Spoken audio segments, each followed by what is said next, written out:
syar'i la bil aqli. Manusia ini bersyukur kepada Allah dengan panduan aturan syariat, bukan dengan akal. Oleh karena itu, orang-orang ketika dia tahu bahwa diciptakan Allah, dia diberikan nikmat oleh Allah segala macam, dia tahunya mensyukur nikmat itu kalau ada aturan syariat, tidak dengan akal, tidak dengan fitrahnya saja.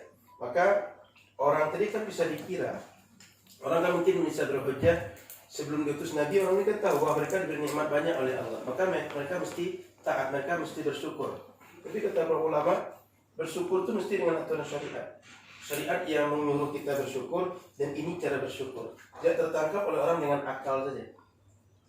Maka orang tadi yang belum tahu tentang syariat dipaksa untuk bersyukur, dipaksa beriman, dipaksa taat, itu nggak bisa. Kenapa? Ini nggak punya. Orang tua Nabi belum dapat ini. Karena orang tua Nabi meninggal sebelum Nabi menjadi Nabi dan Rasul. Nabi memang berasal dari mereka berdua, tetapi syariat ini setelah Nabi usia 40 tahun. Ya kan? Sementara ayah Nabi meninggal sebelum Nabi lahir. Ibu Nabi meninggal, kata yang paling banyak, usia 6 tahun. Maka 34 tahun setelah itu baru datang syariat. Sehingga mereka tidak bisa mensyukuri nikmat dengan berdasarkan akal mereka, tapi dengan syariat. Ini dua kaidah usul fikih yang perlu dipahami, dan kaidah berpikir yang mudah kita cerna bersama sebelum masuk ke dalil-dalil itu semua. Sehingga nanti memahami dalil itu semua nanti agak mudah, sebab piranti berpikirnya ada. Ini paham ya dua kaidah ini? Membebani orang dengan sesuatu yang tak sanggup itu jangan. Jangankan secara dalil syariat, kita semua saja, orang-orang yang terpikir umum lah secara kita ini, itu nggak masuk akal. Paham ya Rian ya? Paham, Ustaz. Luar biasa. Ini perlu ditekankan Diki supaya jelas. Maka Diki nanti mesti pakai kaidah ini dalam berkoordinasi dengan Rian dan kawan-kawan. Jangan fokus ke Rian. Luar biasa kemampuan. Jangan fokus ke Rian. Ini ke semuanya. Rian sampai ya.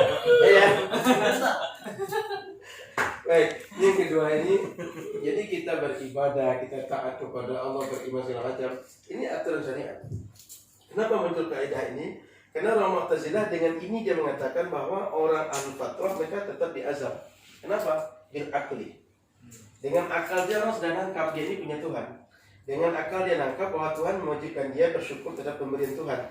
Maka mereka mesti beribadah, mereka mesti beriman, mesti taat. Jadi sebenarnya akar permasalahan kenapa muncul lagi perbedaan Mu'tazilah dengan Asy'ariyah, dengan Ahlus Sunnah. Maka kalau Salafi heboh lagi berarti mengangkat perbedaan Ahlus Sunnah dengan Mu'tazilah. Maka Salafi itu membingungkan. Kadang-kadang pemahamannya sama dengan Mu'tazilah, kadang sama dengan Syiah. Itu bisa termasuk juga tentang melihat Allah di akhirat nanti. Itu logika berpikirnya nanti mereka akan merujuk pada Mu'tazilah. Bahwa Allah nanti di akhirat kalau bisa dilihat, berarti kata Mu'tazilah Allah tuh punya ukuran, punya volume, punya posisi. Maka Allah tak bisa dilihat. Nah, oleh Salafi kemudian dikatakan bahwa Allah setiap yang wujud itu pasti ada. Dan ada itu pasti berada pada satu arah tertentu. Jadi campur-campur berpikir Salafi ini, ngambil semuanya itu. Gado-gado.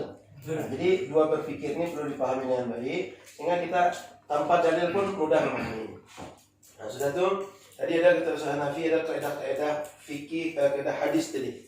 Bahwa ketika ada hadis ahad bertentangan dengan hadis yang lebih kuat di atasnya, itu solusinya mesti ditakwil. Takwil. Kenapa ditakwil? Karena kalau dipaksakan bertentangan. Dan nggak mungkin satu sumber bertentangan. Itu nggak mungkin itu. Saya bicara sekarang A, satu B lagi, sementara masalahnya sama, itu nggak mungkin. Nggak masuk akal. Apalagi syariat. Maka mesti ditakwil. Takwil ini maknanya adalah, kalau bahasa kita bahasa sederhana, sebuah ungkapan itu ada makna tersurat.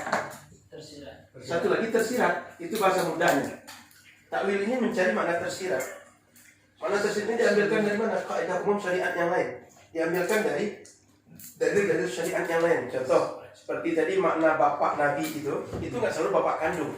Dan kita juga kadang-kadang begitu. Ada orang yang dekat, ada orang yang merasa dekat kita mengaku saya bapaknya. Contoh saya Nabil Haji gitu.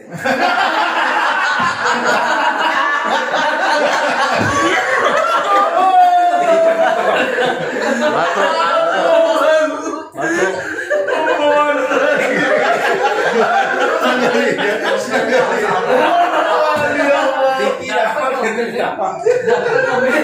Dapat.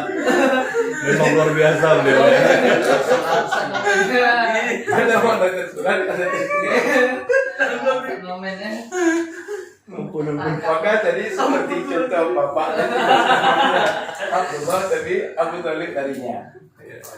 Ini juga bisa dipahami dari hadis ayah Nabi Ibrahim bahwa yang Azar itu bukan ayah kandungnya tapi pamannya yang tukang buat patung.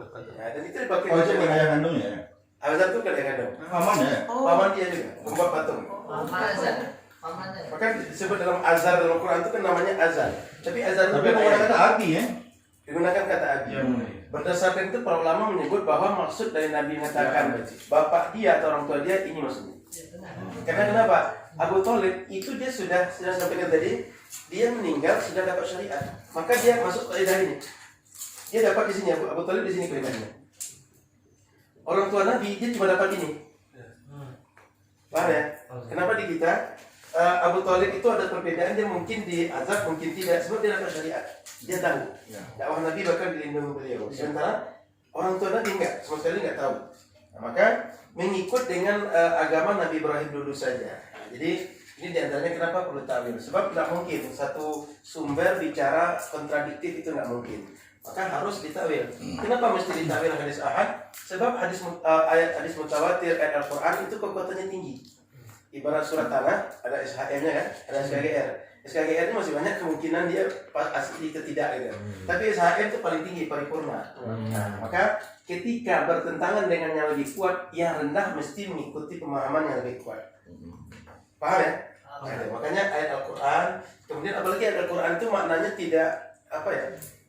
Secara redaksional pun sudah dipahami dengan mudah. Tidak perlu pemahaman lain yang tidak bertentangan dengan ayat yang lain. Hadis mutawatir pun banyak tentang masalah ini, bahwa ahlul fatrah mereka itu selamat nanti. Nah, ini kira-kira beberapa alat berpikir yang perlu menjadi pemikiran kita memahami beberapa hadis dan beberapa logika berpikir yang disampaikan saat Nabi tadi. Begitu.